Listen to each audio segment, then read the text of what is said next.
Hey, welcome to The Explainer. You know, we all have fears, but what really makes them? Today, we're going to dig into the social roots of phobias.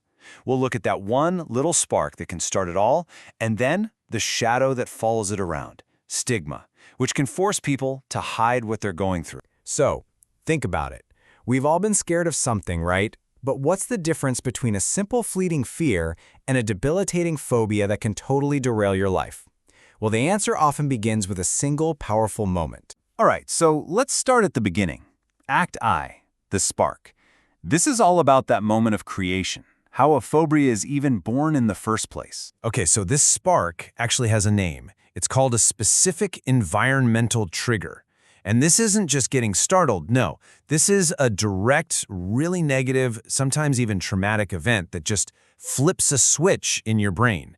The fear response is totally overwhelming. Yeah, you can almost think of it as the big bang of a phobia. And what's wild is that these triggers can be things that sound pretty common. I mean, think about it. A really bumpy flight, that one shot you got at school that hurt way more than it should have, or maybe as a kid getting totally wiped out by a big wave at the beach. For most people, those are just bad memories. But for some, they stick. They really stick. And it often becomes this chain reaction. Let me tell you about V. So when he's 5, a neighbor's poodle bites him. That's step 1, the trauma. Instantly, that fear gets locked in. But here's the kicker. It doesn't just stay about that one poodle. His brain generalizes it. Suddenly, the fear isn't just of poodles, it's of all dogs. And that really shows you something crucial. The more intense that first event is, the more likely a phobia is going to form.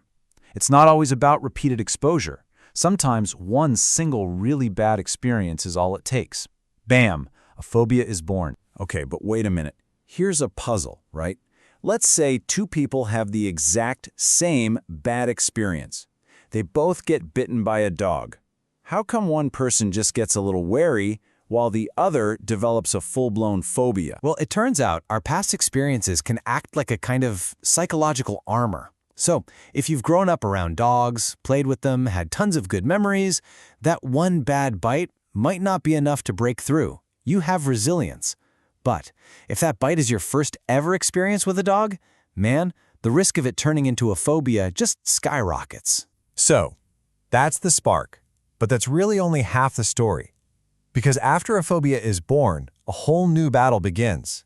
Let's call this Act 2, the shadow. This is all about the hidden struggle with stigma. You know, stigma isn't just one thing. It's like you're fighting a war on two fronts. On one side, you've got social stigma. That's the judgment and negativity coming at you from other people. But then there's this other, sneakier enemy, self-stigma. That's when you actually start to internalize all that stuff, and it turns into your own shame, your own self-doubt. Let's make this real. Meet Jackson. He has a phobia of thunder. And since he was a kid, whenever a storm rolled in, this is what he'd hear from the people closest to him. You're overreacting. Just grow up. And you might think, oh, it's just words. But they hit hard. They have a massive impact. So what happens? Because of all that ridicule, Jackson is filled with shame. He starts thinking, maybe my fear isn't real. He's haunted by it. He can't trust anyone. And here's the real tragedy. The stigma, the fear of being judged, becomes a bigger wall than the phobia itself. It's what stops him from ever getting help. And this brings up a really interesting point, doesn't it? Do we, as a society, treat all phobias equally? The sad truth is, no, not at all. It seems like the phobias that get the most ridicule are the ones where the object itself seems totally harmless. I'm talking about things like balloons, buttons, even butterflies. For the person with the phobia, the terror is 100% real, but to everyone else, it just looks, well, completely irrational. And that's where the judgment comes in. And that's the core of the problem, right there. There's this idea that some phobias are less severe. People think, well, if you're afraid of butterflies, just don't go to a butterfly garden. You can live a normal life. But that completely misses the point.